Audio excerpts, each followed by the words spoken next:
يعني على الطائرة المتجهة إلى جوهانسبرج لمواجهة الفريق صن داونز. أمور كتير جدا بتدار على الطائرة، لكن التركيز اللي لمسينه في وجوه اللاعبين. أنا بينضم لي في هذه الأثناء واحد من اللاعبين اللي يعني زي ما قلنا سريعا خلاص اندمج مع النادي الأهلي، أصبح جوكر في أي مكان موجود بيحتاجه الجهاز الفني بيكون موجود، بيأدي باجتهاد بشغل. خالد عبد الفتاح. خالد، برحب بك على شاشة قناة النادي الأهلي، ومجهودك وشغلك بنشوفه والجماهير لمساه في الملعب. خالد، اي مكان بيطلب الجهاز الفني بيطلب خالد عبد الفتاح موجود، بيأدي دوره على افضل واكمل وجه. الحمد لله طبعا، بفضل الله. بنتمرن ونجتهد ونعمل اللي علينا، والباقي كله بقى بتسهيل ربنا ومساعدة اللعيبة اللي معايا في الفرقة و... ومساندة الجمهور طبعا. مساندة الجمهور. في فترة قصيرة خالد عبد الفتاح أصبح واحد من اللعيبة اللي بيتمتع بثقة جمهور النادي الأهلي، ثقة الجهاز الفني، وأعتقد بيبقوا العاملين من أهم العوامل لأي لاعب في بدايته مع أي فريق.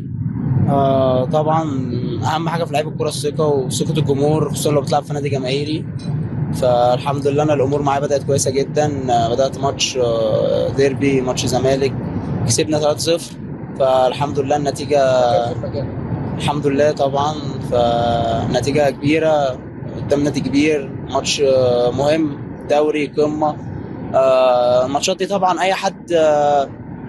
أي حد يخش قلوب الجمهور منها بسرعة، يعني ماتشات كبيرة، وفي نفس الوقت بيبقى الحضور والاهتمام عليها أكبر من الماتشات العادية. عايزين نطمن على اصابتك. اطمنا من الدكتور احمد ابو عبله، بنطمن برضو من خالد عبد الفتاح. اعتقد مرحله مهمه جدا، مرحله صعبه جدا، مهم فيها كل عناصر النادي الاهلي. الحمد لله دلوقتي أحسن بكتير. كان اتصبت بجزع في الرباط الداخلي للركبة. جزع خفيف يعني، الحمد لله. قعدت يومين وبعد كده أهلت 3 أيام، والحمد لله نزلت التمرين وكله زي الفل، الحمد لله مية مية. مباراة سان داونز، مش هنتكلم على مباراة القطن قبل مباراة سان داونز. شايف المباراة ازاي؟ وانت اكيد لامس نبض جمهور النادي الاهلي وعارف مدى اهمية هذه المباراة بالنسبة لك كلاعب، بالنسبة لكم كلاعبين، وبالنسبة لجمهور النادي الاهلي. بالنسبة لنا كلاعبين وكجمهور يعتبر أهم ماتش في البطولة، لأنه بنسبة 90% هيصعدك البطولة أصلا، اللي هي طبعا احنا في أدوار المجموعات. فده ماتش عنق زجاجة بالنسبة لنا عشان نصعد الأول، وبعد كده نفكر في البطولة بقى إن شاء الله. فمن أهم الماتشات في البطولة. شايف علاقة الصداقة ما بين خالد عبد الفتاح ومصطفى شوبير؟ اعتقد هي ممتدة من قبل قدوم خالد عبد الفتاح للنادي الاهلي. مصطفى يعني نفس جيلي وشخصية محترمة. كنا بنلعب قدامه على طول، قدام بعض في ماتشات الشباب. فطبعا في معرفة قبل كده، وشخصية محترمة طبعا مصطفى. لو هاخد منك كلمة أخيرة لجمهور النادي الأهلي، عايز تطمن الجمهور تقول لهم إيه؟ وشايف ثقة مستر مارسيل كولر في خالد عبد الفتاح إزاي؟ أولا أحب أطمن الجمهور. احنا كنا مركزين جدا وعارفين أهمية الماتش كويس قوي، وبنتمرن جامد جدا الفترة اللي فاتت. آه، ماتش مهم بالنسبة لنا جدا، وإن شاء الله تأكدوا إن احنا هنبذل أقصى أقصى أقصى مجهودنا، يعني هنعمل اللي نقدر عليه بكل الطرق، هنكسب إن شاء الله. ثقة مستر مارسيل كولر بتمثل لك إيه؟ اهم حاجه بالنسبه للاعب الكوره طبعا هي الثقه. فبالنسبه لك ثقه الجمهور فيك، ثقه المدرب فيك، ثقتك في نفسك.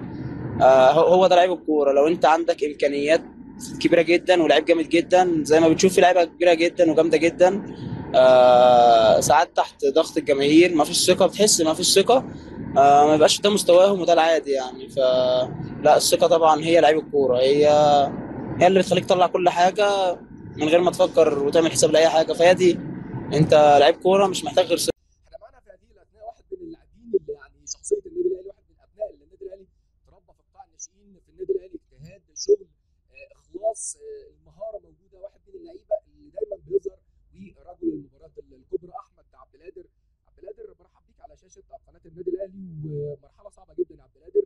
خليني قبل ما اتكلم على مباراه سان داونز والقطن الكاميروني نطمن على عبد القادر ونقول لك الحمد لله على السلامه يا عبد القادر. حبيبي يا روان، انا اللي برحب بيك. والله أنا زي ما بقول لك رجلي بقى لها 3 اسابيع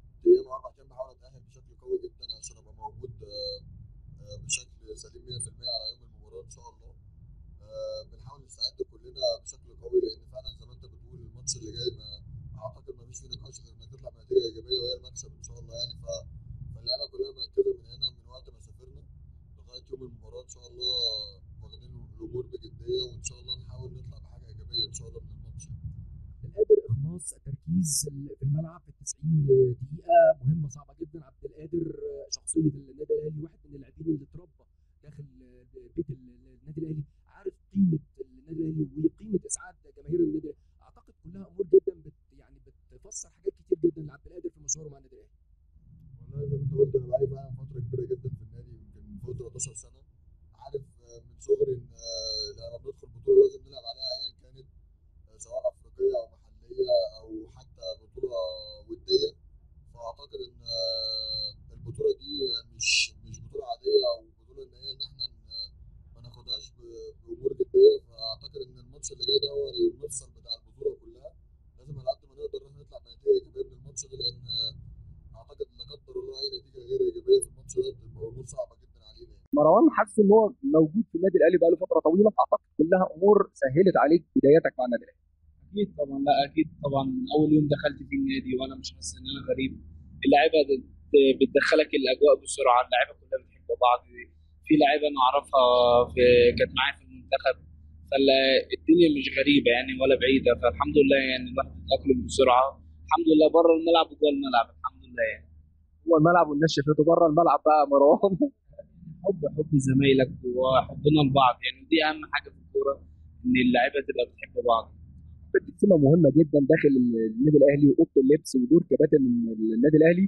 ومروان، هو شخصية مروان تتوافق مع النادي الأهلي. والله الحمد لله، فضل ونعمة من عند ربنا، الواحد بيشتغل وبيعمل اللي عليه والحمد لله يعني الناس بتتكلم كويس، فالحمد لله يعني الواحد مبسوط، وإن شاء الله يقدر يسعدهم كمان وكمان بإذن الله. نفسه قوية جدا في خط وسط النادي الأهلي. مروان مع كابتن عمرو السولية، كابتن حمدي فتحي، اليو ديانج، القندوسي، أيضا أحمد نبيل كوك. أعتقد منافسة كلها تبقى لخدمة النادي الأهلي. أكيد طبعا، منافسة بتبقى منافسة شريفة يعني، احنا كلنا اخوات وكلنا بنحب بعض، وكلنا عايزين نساعد بعض ونفيد النادي يعني. والاهم حاجه اللي يلعب ربنا يكرمه ويوفقه، وان شاء الله اهم حاجه مصلحه النادي ان شاء الله. مباراة سان داونز شايفها ازاي؟ وانت اكيد انت واحد من جمهور النادي الاهلي، لامس نبض الجماهير وعارف قيمة البطولة الافريقية بالنسبة للنادي الاهلي وجماهيره، وايضا قيمة مباراة سان داونز. اكيد طبعا، ماتش السان داونز ماتش مهم جدا، وماتش لا بديل عن الفوز يعني، حتى لو ما كسبتش ما ينفعش تخسر، لازم من اقل حاجه تتعادل. بس الاهلي فريق كبير، وان شاء الله يعني احنا مركزين من اول ما ركبنا الطياره ورايحين جنوب افريقيا، مركزين ان شاء الله اللي احنا ناخد الثلاثه بونت باذن الله، ونفكر ماتش بماتش يعني نعدي ماتش السان داونز وبعد كده نفكر في ماتش القطن باذن الله. عايز تقول كلمة من القلب أخيرة لجماهير النادي الاهلي، تحب تقول لهم ايه؟ اقول لهم بشكركم جدا على ثقتكم فيا وعلى كلامكم الحلو، وان شاء الله الواحد يعتبر لسه في مزيد باذن الله. ان شاء الله الواحد ربنا يكرمه الفتره الجايه ويكرمنا ان شاء الله كلنا باذن الله.